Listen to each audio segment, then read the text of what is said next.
Our next speaker. Our next speaker is recognized as one of the rising leaders of the Republican Party and a significant voice for integrity and conservatism in American politics. Currently in his second term as governor of Louisiana, Bobby Jindal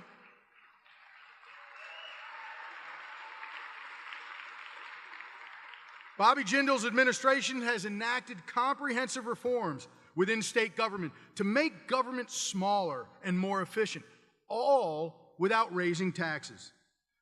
Governor Jindal also implemented comprehensive ethics reform, and Louisiana now has some of the toughest ethics laws in the nation. Governor Jindal has the courage to call out radical Islam for what it is by recently saying, and I quote, "The truth of the matter is that even though President Obama will not admit it, Islam has a problem, and it's called radical Islam." Thank you for that moral clarity, Governor.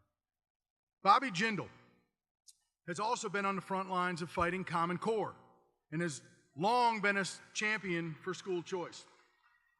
When it comes to the critically important issues of how our children are to be educated and whether parents and communities, not Washington bureaucrats, should be the ones to make the decisions for their families, this man is a true reformer.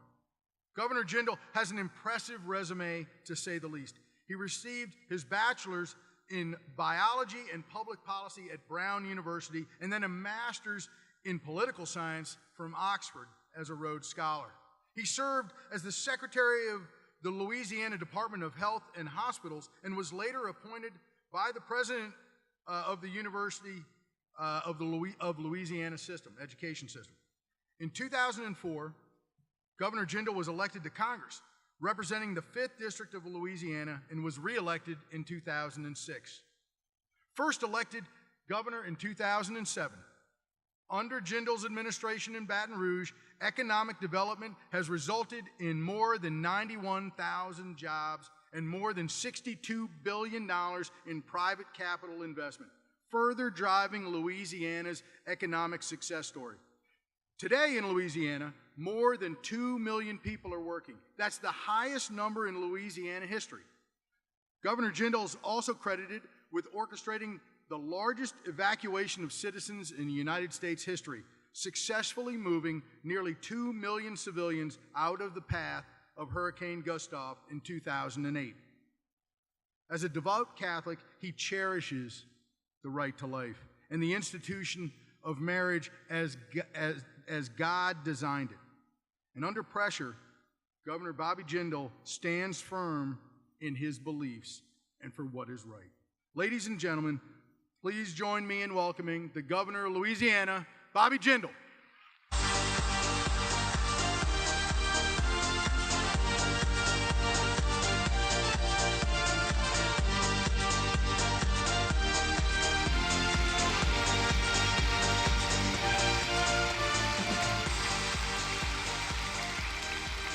Thank you all very, very much. Thank you. Thank you for that very warm reception. It was great to be back here in South Carolina. You know, I thought long and hard about what I wanted to talk with you today. And I decided I want to talk to what I think is the greatest threat we face from the Obama administration. Now, there are a lot of things we could put on that list. I don't know about you, but I worry about $18 trillion of debt. I worry about Obamacare that puts bureaucrats between patients and their doctors. I worry about a president who seems intent on signing a deal that will allow Iran to become a nuclear power.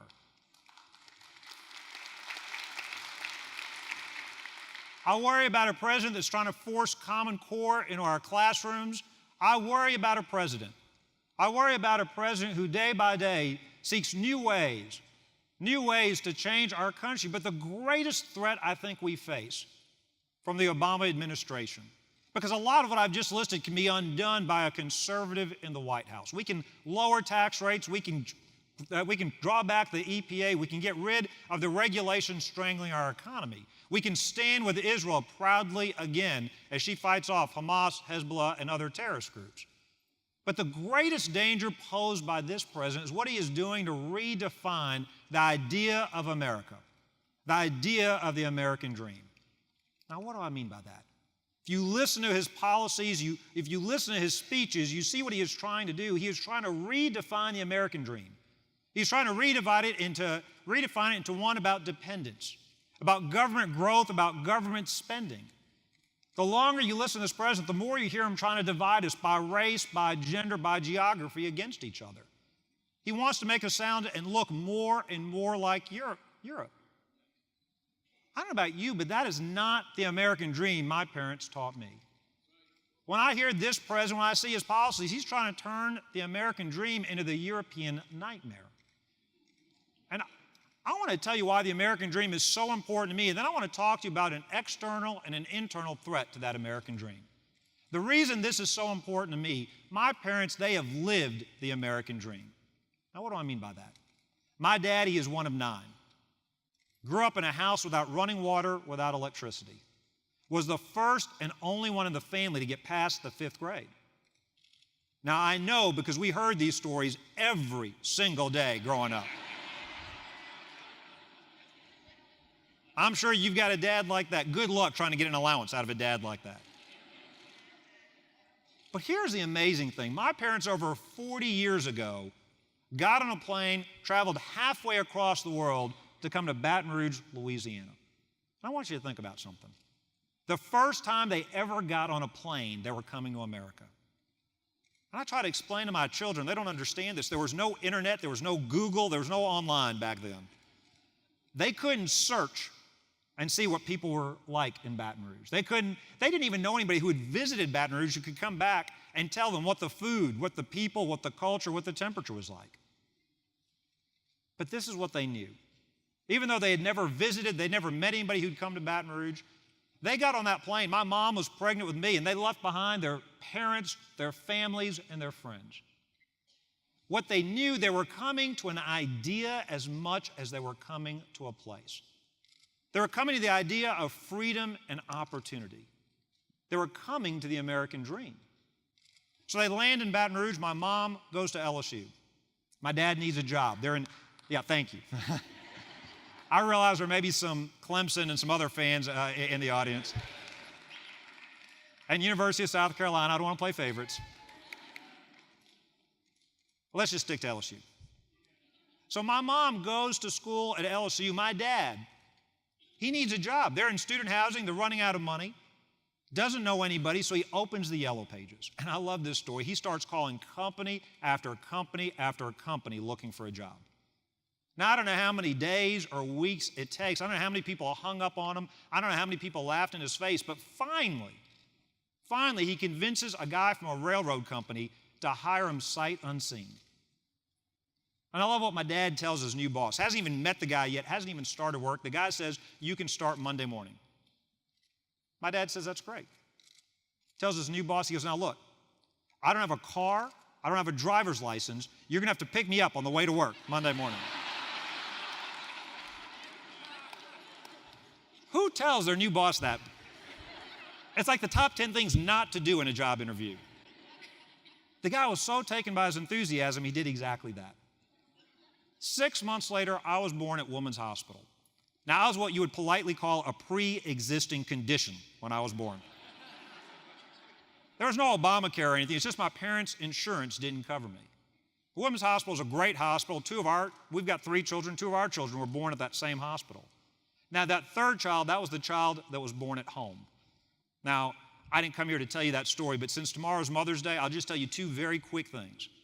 Our last child, he was born at home. First child took 36 hours of labor. Second child, 24 hours of labor. Third child, 30 minutes of labor. So this wasn't on purpose. We were at home. It was my wife and me on the bathroom floor. 2 things I learned. Number 1, tomorrow's Mother's Day. Every man here, you go home, you thank your mothers, your wives, your sisters, your daughters. There's a reason God in his infinite wisdom allows women and not men to have babies.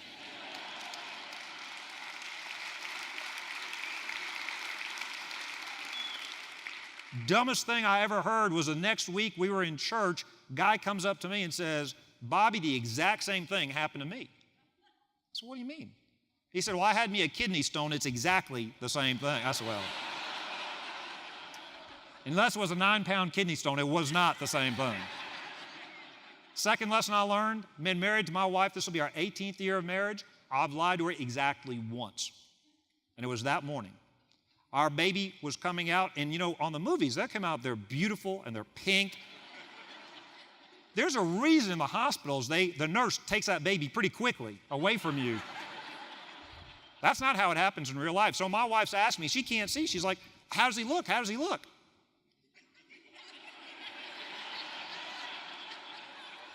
If I'm honest, I say he doesn't look like he's done. Let's put him back in there for a little longer.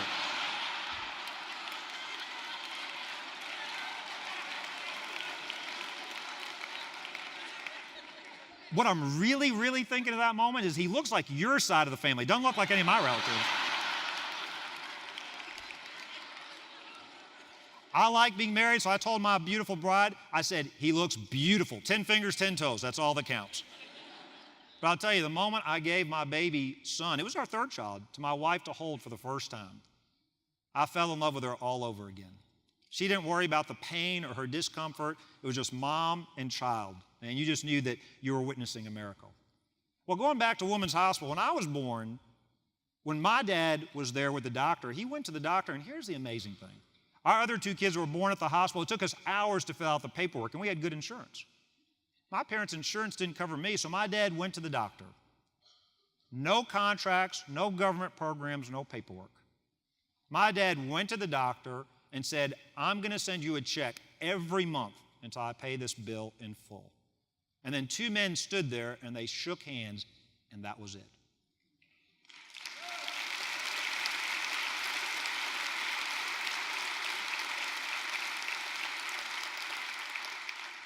That's just how things were done back then. You know, it was a simpler time. I asked my dad, I said, how would that work today exactly? How do you pay for a baby on layaway? I mean, if you skip a payment, can they take the baby back? What do? They repossess the baby? He said, trust me, you're such a bad little baby. You were such a bad little baby. We made every payment. We would have sent you back if that was an option, so you're paid for it. The reason I tell you all that, I want to share with you 2 sayings my dad would tell my brother and me every day. Mark Twain says, the older we get, the smarter our parents become. You know, there's a lot of truth in that. I don't know about you, but I hate the fact that as I get older, I'm turning more and more into my father. I say things he used to say to us that I hated. He used to tell us, if your friends jump off a bridge, would you jump off a bridge? Hated when he said that. I say it to my kids. One of the things he would tell my brother and me every day was, sons, I'm not leaving you a famous last name or an inheritance, but I will make sure you get a great education. Because he said, if you're willing to work hard, there's no limit on what you can do in this great country. The second thing he'd tell us, he'd say, boys, every day you need to pray and give thanks to God that you are blessed to be born in the greatest country in the history of the world, the United States of America.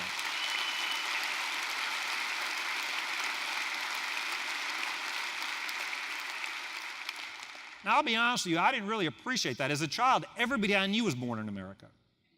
So what does it really mean to give thanks and to be grateful for this great country?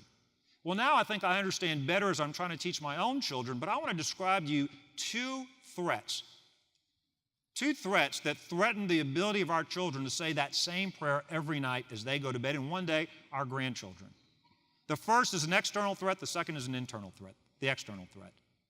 We as a nation have got to take seriously the threat of radical Islamic terrorism.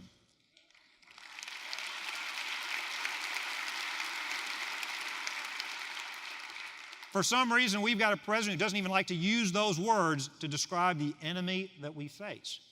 Now, unfortunately, this is not just a threat in Syria and Iraq. It's not even just a threat in Paris or Australia anymore. The recent events in Garland, Texas show us this threat is in our country. I don't know about you, but I was thankful that those 2 terrorists were sent to their afterlife. By the way, maybe there's a lesson in there. Maybe Texas and Louisiana and South Carolina, maybe those aren't the best places. You know, we're states, I don't know about you, but in our states, we think of gun control, we think that means hitting your target that you're aiming at.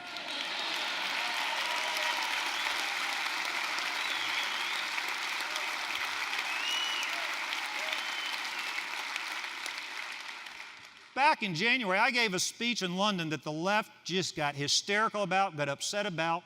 I talked about the threat of radical Islamic terrorism, and I said this. I said, Islam has got a problem, and it's called radical Islam. And Muslim leaders have an obligation, they've got a responsibility. We need the President of the United States, we need our leaders to demand and say to Muslim leaders, to clerics across the world, they must do two things. The first, they must announce these individual terrorists. It's not enough to condemn generic acts of violence. By name, they've got to condemn these individuals and make clear these are not martyrs. They're not going to enjoy a reward in the afterlife, but rather they are going straight to hell where they belong.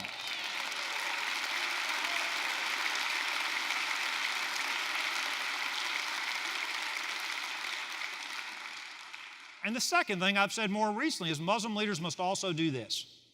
They must say that they tolerate and respect the freedoms of others with religious beliefs different from their own.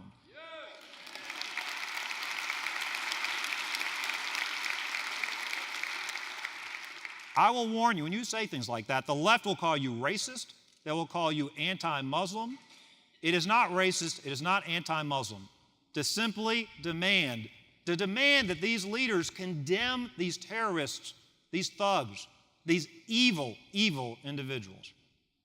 But you know, it is mind-boggling to me that as we face this threat, we've got a president, a commander-in-chief, who likes to spend his time at the National Prayer Breakfast, was just one example, likes to spend his time warning us about the threat of the Crusades. I've got a deal for President Obama. If he will do his job as commander-in-chief and hunt down and kill those radical Islamic terrorists and keep us safe, I'll make a deal with him. I'll be more than happy to take responsibility. I'll be the one that'll be on the lookout for those medieval Christians in case they make a comeback.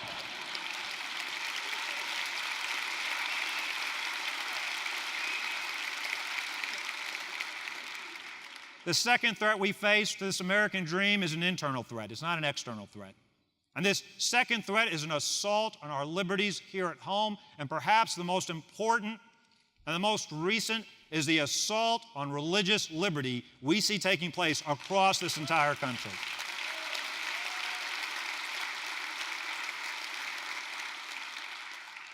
I gave a speech back over a year ago at the Reagan Library saying the assault on religious liberty was coming.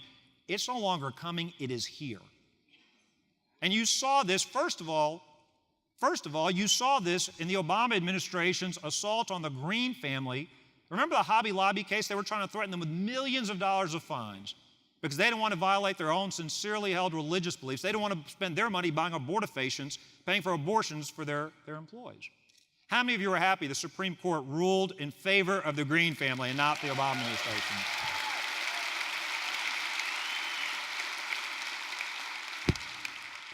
My question, however, is why was that a 5-4 ruling? Why wasn't that a 9-0 ruling on the side of religious liberty? But it wasn't just the Obama administration. Then we saw the assault, for example, in Indiana and Arkansas more recently, where corporate America joined up with the radical left to bully those lawmakers, those leaders. I've got a warning to corporate America. You're now allying yourself with a group that opposes profit, that wants to regulate and tax you out of existence. You can't have economic liberty without religious liberty. They're two sides of the same coin. But I've also got a warning to the Republican Party. We're not the party of big government. We cannot become the party of big business.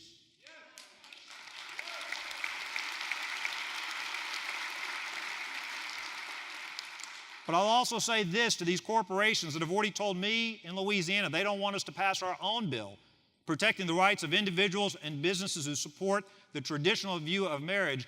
Don't even waste your breath trying to bully the governor of Louisiana. We're going to come down on the side of the First Amendment.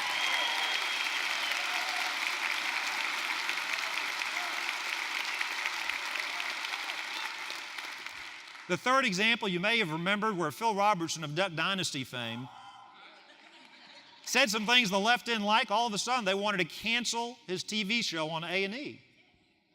Now, you may have noticed that the governor, I was one of the first to defend him. You may have thought I did that simply because he's from Louisiana. That's not why I did it. You may have thought I did that simply because I know the Robertsons and they're good friends, and they are. That's not why I did it. You may have thought I did it simply because my boys are big fans of the show. By the way, how nice is it to be able to watch a TV show as a family where you're not worried about the language or the images you see?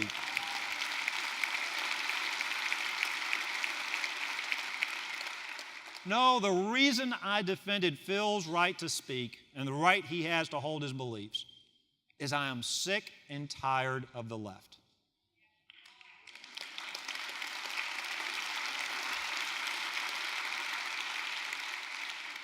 They tell us they're tolerant. They tell us they respect differences of opinion. They tell us they've got respect for freedom and freedom of speech and religious liberty. The reality is this: they tolerate everybody except those that have the temerity to disagree with them.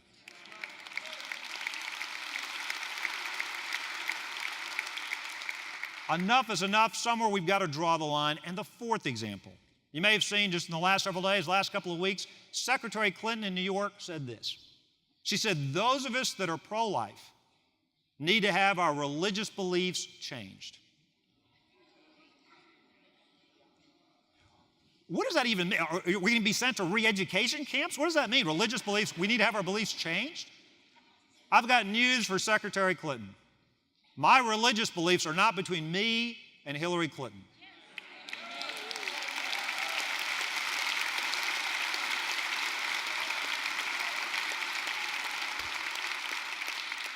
My religious beliefs are between me and God, and I'm not changing them no matter how uncomfortable they make Secretary Clinton or President Obama or anybody else on the left.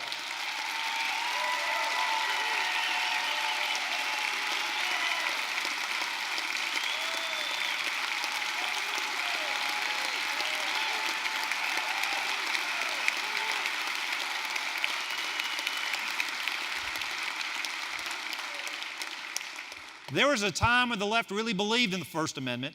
There was a time when the left really understood that religious liberty is the foundation of our freedom of speech and freedom of association. But make no mistake about it. Without religious liberty, there are no other freedoms, like freedom of speech and freedom of association and freedom of the press. And make no mistake about it, this isn't just about marriage. Though unlike President Obama and Secretary Clinton, my views on marriage are not evolving with the polls. I continue to believe in traditional marriage between a man and a woman.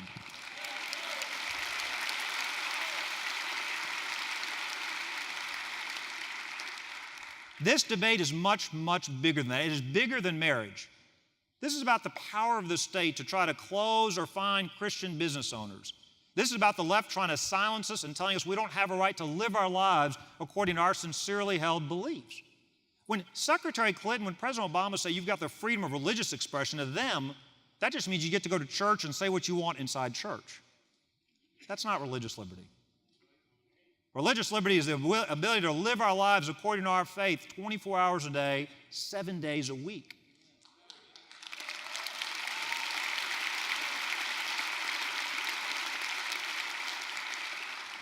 We shouldn't have to choose between following our conscience, following our scripture, and operating our businesses.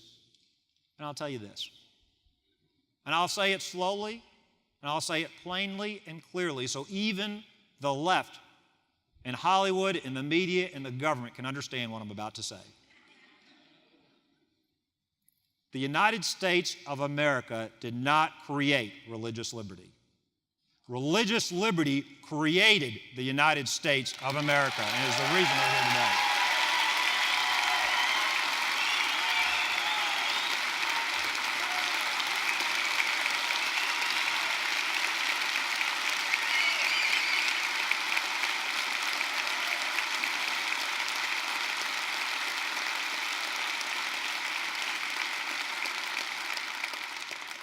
I accepted Christ almost 28 years ago as a teenager at a non-denominational church on the campus of LSU. Never did I think I'd live to see the day where my own government would try to take away my religious liberty rights in this great country. I want to close with this observation. I start off telling you my parents' story about coming here in pursuit of the American dream over 40 years ago. My concern that President Obama was trying to redefine the American dream into a European nightmare of dependence on the government. But I'll tell you what, our best days are still ahead of us, and the reason I believe that, is our founding fathers got something important, and they got it right. They knew the genius of America is not our government in D.C., it's not in our marbled buildings or our monuments, it is in the freedoms they enshrine. They knew the function of government wasn't to create those rights, it was to protect those God-given rights. It's the genius of the entrepreneurs creating something from nothing. The genius of parents, moms and dads raising their kids in South Carolina and Louisiana, all over this country. But I will tell you this, we can't be beat by an external enemy. We must make sure we are not beat internally. One of the things that worries me is this president does try to divide us every chance he gets.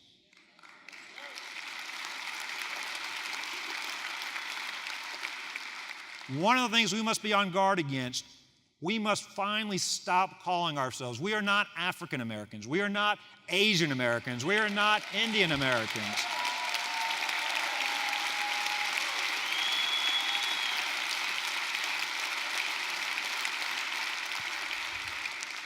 I'm tired of all the hyphenated Americans. When my parents came here over 40 years ago, they loved their heritage. They love India, but they came here to raise their children as Americans. My mom says, if I want to raise my children as Indians or even Indian Americans, I would have stayed in India. She came here to be an American. If we stay united, nobody can beat us. And that's why I'll close with this observation.